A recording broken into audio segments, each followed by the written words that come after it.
trusted news source, ABC6 News at Noon. Good afternoon, everybody, and thank you so much for joining us on this Friday afternoon.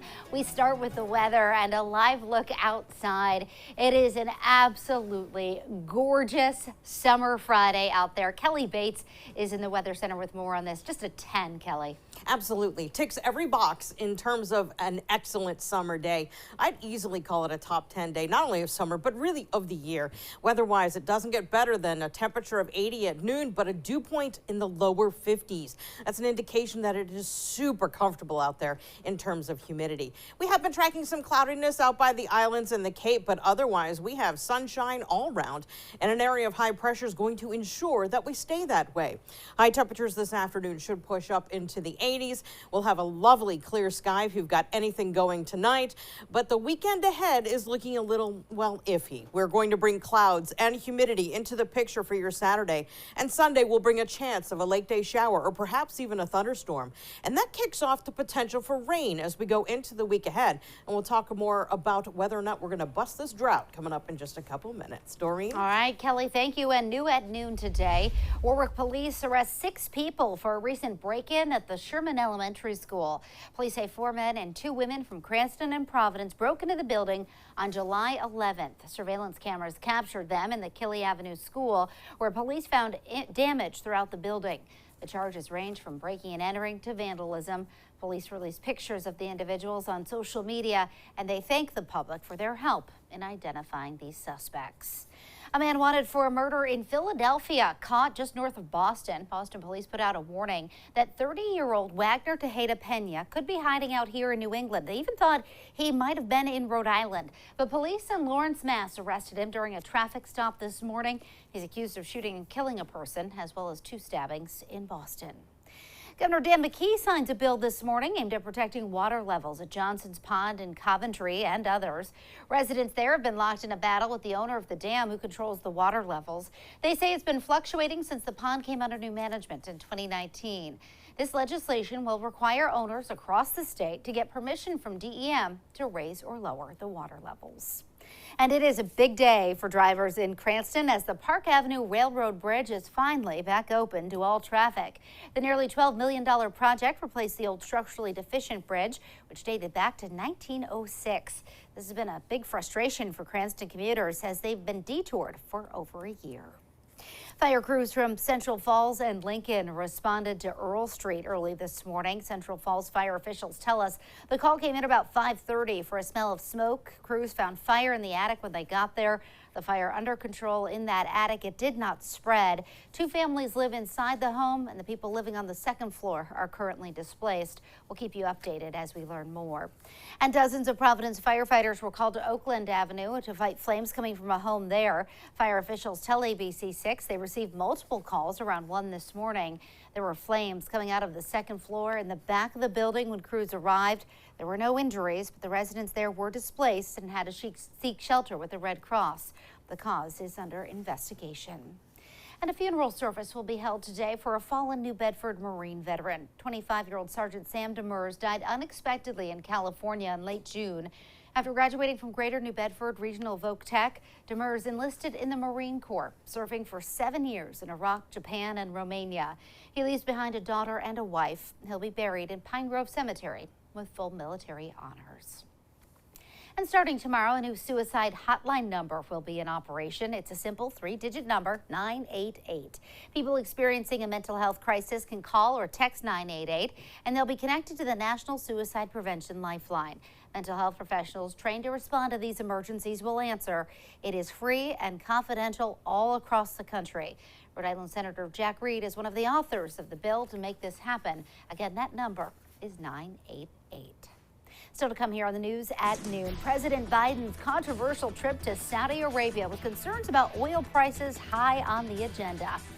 Deal 'em in, a big bridge tournament right here in Providence this weekend. Casey Camps takes us to this unique event. And later, some cool new toys coming from Hasbro, from action figures to word games.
An emotional day in court as a man charged with killing an East Greenwich teen is arraigned.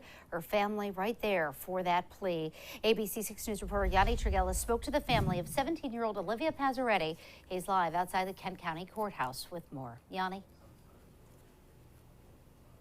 Yeah, good afternoon, Doreen. An emotional day here at the Kent County Courthouse as two people, Aramis Segura and Alicia Peckham, were arraigned on charges stemming from a New Year's accident that killed 17-year-old Olivia Pazzaretti. And I spoke with her family today, who were emotional seeing the two people in court today for the first time. And they told me that they finally got to see the man that is accused of killing their daughter and sister, speaking with the sisters, saying that they finally got to put a face to that name that is charged with these counts. And as well, Alicia Peckham making her first appearance in court today, and she was charged with harboring a criminal and aiding, abetting, helping to have Aramis Segura escape from police as he fled from police as they searched through the area on New Year's Day to try to find him. And police saying that they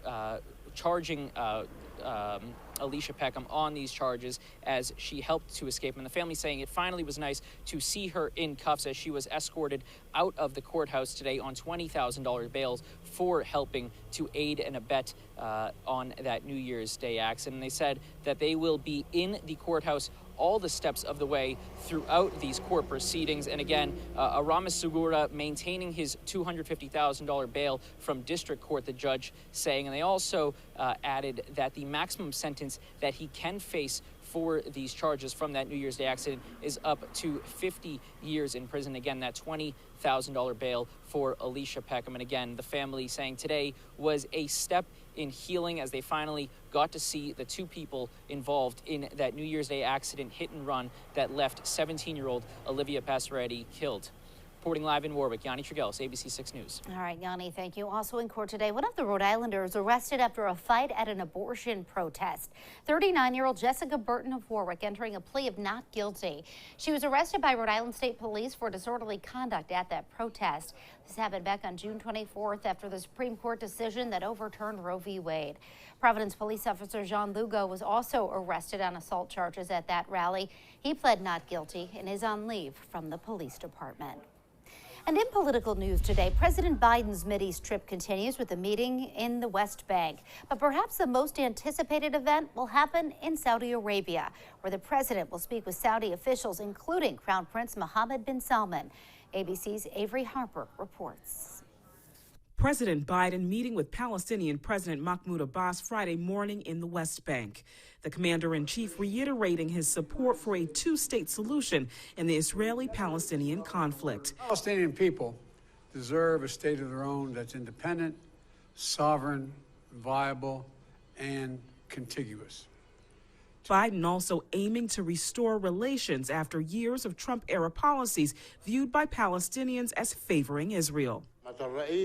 President, we look forward to the efforts of your administration to turn the page on the Israeli occupation of our land. Biden stopping at a Palestinian hospital pledging $100 million for a network of medical facilities. The sum, a part of initiatives rolled out by the White House, aimed to support the Palestinian people. What has been a larger focus of this trip is Biden's meeting with Saudi leaders after landing in Jeddah, including Crown Prince Mohammed bin Salman. Biden reversing course after pledging to make the kingdom a global pariah. A U.S. intelligence report determining that the Crown Prince approved of journalist Jamal Khashoggi's killing, though Saudis have denied it. Biden defending his choice as he attempts to build relationships between Israel and other nations in the region as a means of competing with China, combating the fallout from the war in Ukraine, and confronting the threat of Iran's nuclear program. We can continue to lead in the region and not create a vacuum that is filled by China and or Russia. A sign of progress here in Jeddah, Saudi Arabia opening up airspace to flights to and from Israel, which had previously been banned. But Biden is tempering expectations. He told an Israeli news outlet that deepening connections between the two nations will take time. Avery Harper, ABC News, Jeddah. And still to come here on ABC6 News at noon, we love New England. Casey Kantz shows us the deal with a big bridge tournament in Providence this week. And we'll check in with Kelly for the full 7-day forecast when we come back.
It's almost time for the weekend, which means we get to continue our summer series, We Love New England. And from Bill Gates to Warren Buffett to Jeopardy champ James Holzhauer, the game of bridge is a timeless classic among the millions who play it. And a huge showcase is happening right now, right in our backyard. Casey Kantz has more.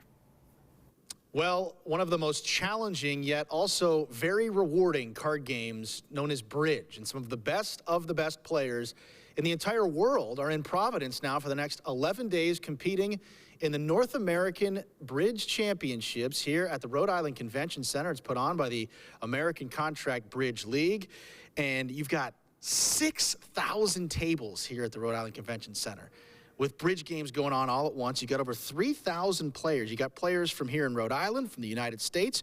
You've also got players in from Europe and Asia, all taking part in this game. We like to say that bridge is for all ages, from 8 to 99, and we definitely have all ages. We have about $7.4 million of community impact is what the Tourism Bureau has told us. So in bridge, there's sort of this silent conversation that happens that the partnerships decide what the trump suit is going to be. No talking. No talking. They talk via these bid cards that they put on the table that tell their partner what's in their hand. And if you've never experienced playing the game of bridge before, and you might want to, well, come to the Convention Center on Saturday from 1 until 6. They're going to be holding a special Learn to Play Bridge seminar. We've got more information on that at abc6.com. In Providence, Casey Kantz, ABC6 News. And now, your ABC6 Storm Tracker weather with meteorologist Kelly Bates. Well, good afternoon, everyone. We do have ample sunshine. We have a lovely afternoon in progress, and I hope you get a chance to enjoy at least some portion of it. And if you don't, this evening's actually looking pretty great, too. Our temperatures across southern New England are well into the 70s, even into the 80s. We've got 80 downtown. We have 81 right now in New Bedford. We're at 77 in Newport, 78 for Westerly, and we're in the upper 70s, too, in the Smithfield area, 74 out on Block Island. Our dew points, though, have come down. We're bringing in air from the northwest. So what we have is a Canadian-based air mass. You'll notice if you go outside and you look at the sky's bluer than it typically is in the summer because we have this dry air mass that's moving in from Canada. So 53 is our current dew point. And dew points in summertime in southern New England mean a super comfortable air mass in place. It's kind of ideal. Like we could have ordered a perfect summer day. It would have included dew points that look just like that. So right now we're just tracking our wind, moving in mainly from the north and the northwest. We've kicked on a little bit of a sea breeze going on in the westerly area, turning to bring in air from the south. We do have some clouds out there. We've been monitoring them. They've been sort of bobbing up against the coast and going back out from Block Island to the islands to the Cape. But most of the region has seen sun right from the start. So the reason for the sun is this big area of high pressure right here. Excuse me. This area of high pressure is going to give us sunshine to finish out the daylight hours today. But you can't help but notice this, or even this. This is a front to our south, and this is an area of low pressure that also includes a cold front to our west. And these are going to eventually work their way into our forecast. Not for today, though. Today we're looking at sunshine to finish out the day and then clear skies as we go into tonight. After that, though, once we get into Saturday, we are going to start to build in some cloudiness. So overall, your Saturday forecast will feature a blend of sun and clouds. We should remain dry, though. Not expecting precipitation to build in until we get to Sunday. And that will be round one of 2 potential rounds of precipitation that we're monitoring within the next 5 days. If you wanted to make this afternoon a beach afternoon, surf is at 3 feet. That's a low risk of rip currents on southern New England beaches for today. UV index remains at a 10. That means sunblock required. You can burn as quickly as 10 minutes if you're unprotected out there. So skipping ahead towards the finish of the weekend.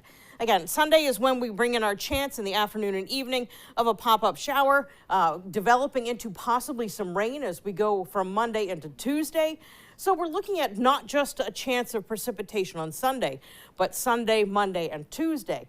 So in that 3-day time frame, we have the chance of bringing through rounds of precipitation, starting with a chance of showers and thunderstorms on Sunday, and then leading into a chance of actual steady rain developing Monday into Tuesday.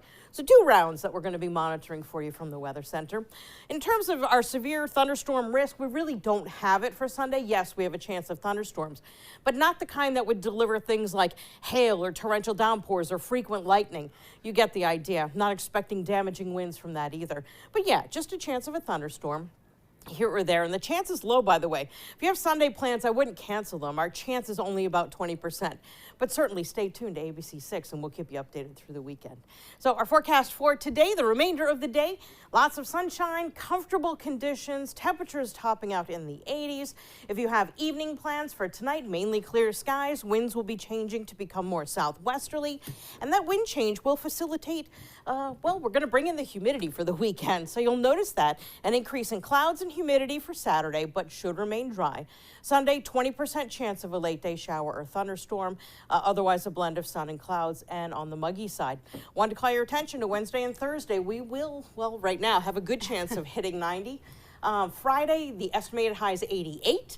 But between here and there, that could change. You're we right. could be looking at a heat. I mean, we're going to be so close to a heat wave. But Yeah, if you're going to suffer for 2, you might as well hit the 3rd and get the heat wave right? title. Yes. That way you can put it in the books. Yeah, but meantime, we're getting out of here soon, Kelly, and we're going to enjoy this 10 out of a 10 day. Yes, I'm we so are. excited. All right, thank you so much. Sure. Still to come here on ABC6 News at noon, the hit online puzzle Wordle coming to your living room. Details on the board game version. I got your attention with that, Kelly Bates, didn't I? And make yourself an action figure. Hasbro's new option, thanks to 3D printing.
5 letters, 6 tries, and now a whole new way to play.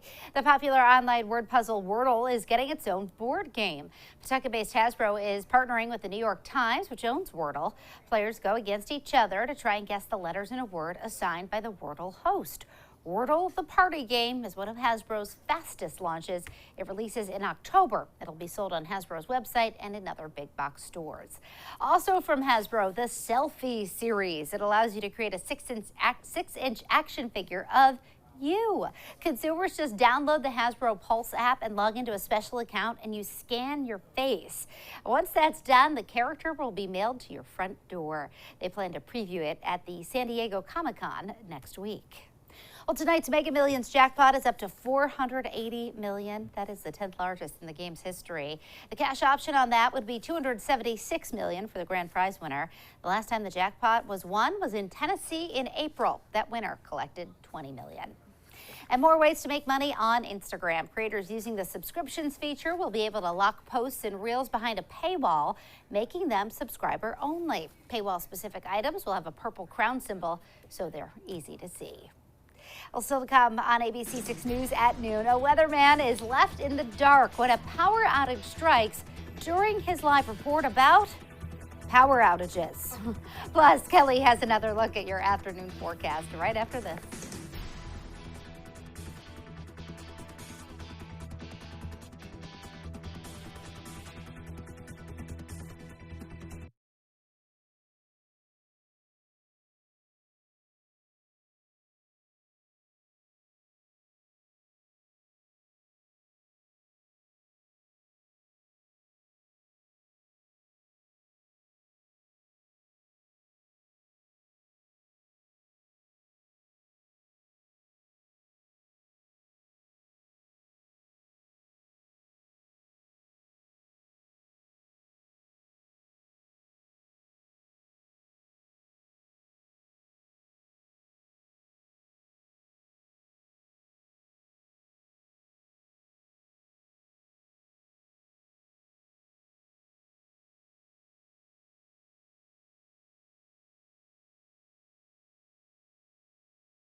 Well, finally this afternoon, hot spots and heat waves causing widespread power issues in Texas. And meteorologist Travis Herzog was literally reporting on heat-related blackouts when the station went dark, switching over to backup power so the show could go on. But it happened to him twice, Kelly. Aww. Twice in one day. At least, he says, the AC stayed on the whole time. And he joked that it was because of his electrifying personality. Oh, he overwhelmed the system. Yes, exactly. Understood. I get that. Well, thank goodness they had the AC, because that would have been brutal. Yeah, no doubt. Down there. Yeah. We are looking at an unsettled weekend ahead. Okay. Not necessarily for Saturday. We're looking at dry conditions for Saturday, blend of sun and clouds, and really most of Sunday is looking actually fine too. But you are going to need to keep an eye to the sky. There's a 20% chance we're going to pop up a shower or perhaps a thunderstorm, but we'll keep you posted. You got it. You'll be here all weekend long, right? You got it. All right. Thank you, everybody, so much for joining us for the news at noon. The news continues first at 4. Have a great day.